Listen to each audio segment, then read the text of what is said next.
Les gars, vous le savez, Ansu Fati a encore chuté. Rechute d'Ansu Fati, blessure aux ischio-jambiers aujourd'hui lors des entraînements. Pour ceux qui étaient montés dans le train comme moi, qui voyaient voilà une saison où Ansu Fati allait peut-être retrouver son niveau et voilà peut-être avoir une saison peut-être pleine, pas de blessure surtout, c'est ce qu'on le souhaitait parce que voilà après la déception à Brighton, on se disait que peut-être les sorciers madrilènes qui étaient en train de le jalouser parce qu'il portait le 10 de Lionel Messi, qui voyait un potentiel, une menace, vous voyez, une menace pour le Real Madrid et qui était en train de l'ensorceler. On a dit qu'ok, envoyons-le à Brighton, changeons-le, c'est-à-dire envoyons-le en Angleterre, changeons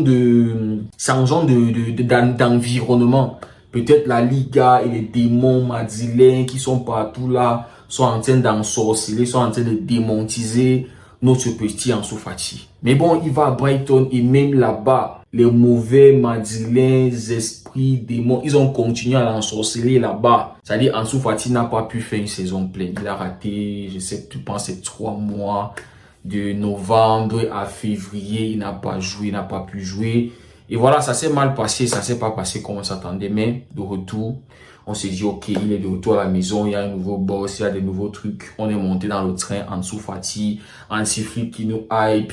C'est-à-dire, on s'attendait qu'Hansi Flick allait venir nous dire, Lamine Yamal, Pedri, je vois des choses, Lamine. Mais il nous dit Ansu Fati. On est là, et Ansu Fati, là, on doit l'envoyer en prêt. Nous, on a prévu qu'il arrive comme ça, là, on l'envoie d'abord à Séville parce que, bro, il faut qu'il aille là, il va avoir le temps de jeu parce que là, on voulait faire venir Nico Williams, on voulait.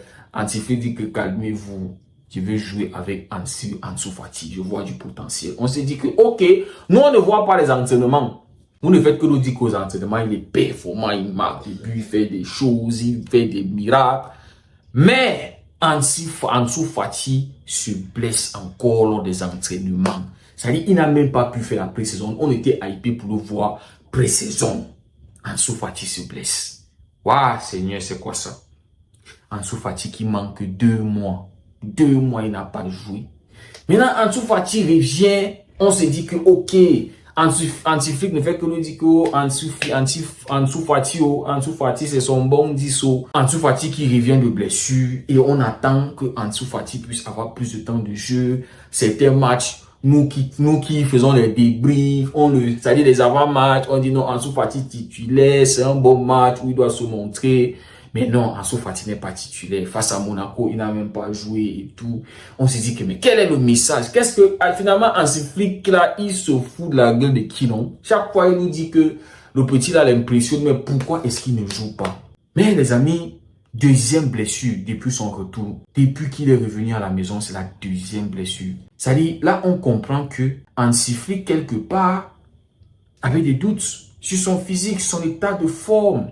Regardez Lamine Yamal qui a enchaîné depuis. Lamine qui a enchaîné avec l'intensité et tout ce que le système de Flick demande. C'est-à-dire, Hansi Flick l'a senti que non, le petit qui ici là, qui a eu tellement de blessures. Depuis 2020 qu'il a commencé à avoir il a fait des blessures. Il a raté 150 matchs, vous imaginez. Petite carrière comme ça là, tellement de matchs déjà ratés. Donc c'est sûr que Hansi Flick était en train de voir que non, le corps du petit ici là, c'est pas prêt. Titularisé face à Séville, mais il ne s'est pas montré. On a été déçus de ce qu'Ansu Fati nous a montré. Et on a commencé à mettre des points d'interrogation. Est-ce que on attendait titulaire face à Espanyol, mais non, il n'a pas été titulaire. Il y a des matchs où Hansi Flick lui a demandé va t'échauffer, mais à la fin de la journée, on n'a pas, c'est-à-dire il n'a pas joué ces matchs-là. Et on s'est demandé mais qu'est-ce qui se passe? Voilà, il a joué seulement 7 matchs. Quand on regarde Ansu Fati aujourd'hui, les amis, on voit que son corps n'est pas prêt pour le haut niveau. Le Barça a des ambitions. C'est vrai que le Barça est en reconstruction. On est sur un nouveau coach et voilà, on est prêt à patienter. Mais il y a des attentes. Il y a des attentes pour chaque joueur aujourd'hui pour être titulaire ou pour avoir plus de temps de jeu. Même pour être un remplaçant sur comme Ferran Torres. Il faut être physiquement prêt. Il faut être capable de courir, d'avoir une certaine intensité, de mettre quelque chose de considérable sur la table. Même si Ferran Torres ne met vraiment pas quelque chose sur la table. Vous comprenez un peu. Bon, il est en train d'aider les victimes de Valence. Oui, c'est sa ville et tout. Mais bon, si on a besoin de faire le sale boulot, voilà, on peut appeler Ferran Torres. Mais les amis, ce que je suis en train de dire, c'est que chaque jour, les places aujourd'hui sont très disputées au Barça. C'est la pression, c'est le haut niveau. Le Barça a des ambitions de reconquérir l'Espagne, l'Europe et tout ça. C'est une pression. Et tu as un Ansu Fati qui n'est pas physiquement prêt. C'est-à-dire le corps, on a l'impression que c'est fait en plastique. Le corps est fragile. C'est-à-dire, petite pression comme ça, là, il peut se blesser. Ça veut dire qu'il ne pouvait pas enchaîner des matchs. C'est-à-dire que si on voulait le voir, c'est-à-dire si on le mettait titulaire ou bien toutes les fois où on pleurait que Antifique titularise le petit là, qu'est-ce que tu es en train de dire? Quel est le message? C'est-à-dire que tu es en train de nous montrer que tu ne comptes pas sur l'enfant ici là. C'est quoi? Pourquoi vous voulez frustrer l'enfant ici comme ça? Mais là, il se blesse encore aux entraînements, les amis. La dernière fois, c'était lors des entraînements où il s'est blessé. Aujourd'hui encore, il se blesse lors des entraînements. Ansu Fati, avec l'avenir qui était brillant, qui était prometteur, on le voyait comme le petit successeur de Messi, celui qui allait nous apporter un peu de joie quand Messi est parti et tout là. En fait, avec le départ de Messi et tout. Mais franchement, ça n'a pas bien tourné. D'un avenir brillant et voilà, un avenir qui avait beaucoup de lumière. Et là, il y a tellement, au fur et à mesure qu'il avance, ça dit que sa carrière s'assombrit, les amis. Ça s'assombrit. Et même là, pour son avenir au Barça, c'est en train de s'assombrir. Je me mets à la place du petit, psychologiquement, comment est-ce qu'il se sent? Parce que là, même les coachs n'ont pas entièrement, on comprend que oui. C'est-à-dire, on ne peut pas être dans un match difficile, dans un match où c'est compliqué. Tu mets un Ansu Fati et tu as totalement confiance qu'il va aller débloquer ce match ou aller vraiment t'apporter quelque chose. Même pour lui-même, le joueur, il ne peut pas réellement se donner sur le terrain à 100% parce que il y a cette crainte-là de se blesser encore. C'est la même chose pour Frenkie de Jong pour moi, les amis. Et pour moi, je pense que Frenkie de Jong, faut pas les choses de renouvellement de contrat là, nada. Nada mas.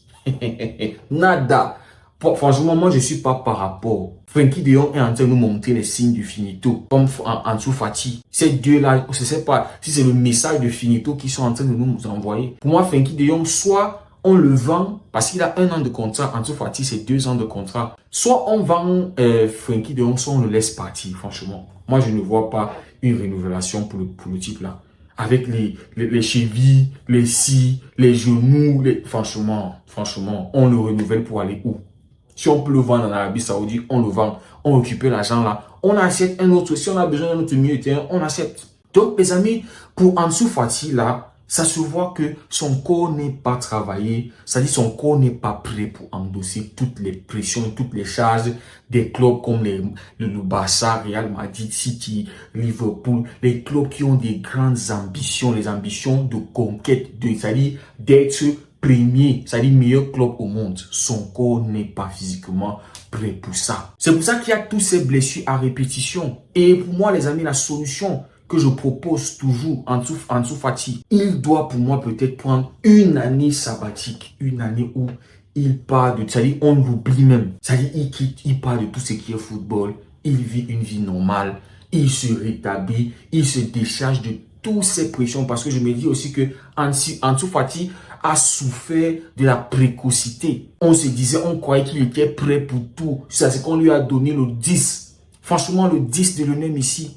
En ce temps-là, qu'il prenait le 10, Messi, c'était, je crois, 7 ou 6 ballons d'or, 6 souliers d'or. Tout ce que Messi représente pour le Barça, toute sa légende, aujourd'hui le GOAT. On prend le 10, on pose sur la Yamal, un gamin de 19 ans qui venait de remporter le Golden Boy. On se disait, il est prêt. C'est un peu comme Kylian. Les médias français qui l'ont tué, les Français qui l'ont tué, son entourage qui l'a tué. Tellement de responsabilités, de lumière qu'on a mis sur Kylian, oubliant son âge. C'est ce qu'on a fait avec Ansu Fati. On a oublié que Messi, toute sa carrière, c'est-à-dire, là où il a pris ce 10-là, il avait déjà un énorme parcours. Mais on a oublié que le petit de 16 ans d'Ansu Fati qui nous montrait ce talent-là, il n'était pas encore prêt à endosser toutes ces charges, toutes ces lumières, toutes ces responsabilités. On le voyait comme un autre Messi qui est arrivé au Barça et tout. Oh, ça fait mal, franchement. Ça fait mal. Et je fais en là. Et ça me fait, je dis les amis, c'est un exemple palpable, c'est un exemple clair qui est, c'est-à-dire devant nos yeux. Chers présidents, chers administrateurs du Barça, protégeons Lamine Yamal. Il n'a que 17 ans et on est en train de...